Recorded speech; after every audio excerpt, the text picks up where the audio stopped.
બે મિત્રો છે ને 20 વર્ષ પછી મળ્યા, ખૂબ વાતો કરી ગાર્ડનમાં ચાલતા ચાલતા.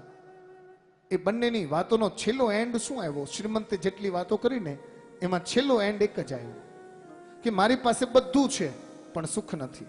અને ગરીબની વાતનો એન્ડ એક જ આવ્યો કે મારી પાસે કશું નથી, દુઃખ છે છતાંય હું સુખી છું. અચાનક પાછળથી કોઈક અવાજ આવ્યો.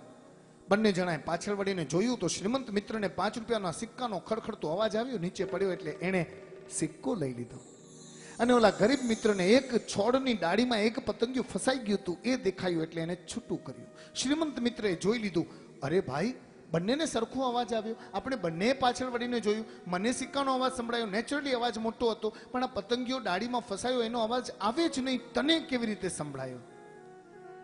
ત્યારે ઓલા ગરીબ મિત્રએ શ્રીમંત મિત્રને જવાબ આપ્યો, વાત ઘરે લઈ જવા જેવી છે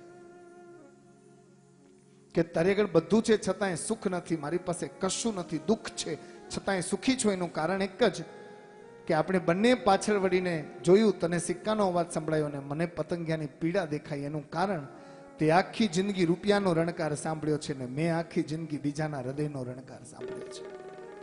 આત્મીયજનો, આ જનરેશન ગેપ છે. પહેલા આપણે ફેસ ટુ ફેસ મળતા હતા ને હવે ફેસબુક પર જતા રહ્યા છીએ.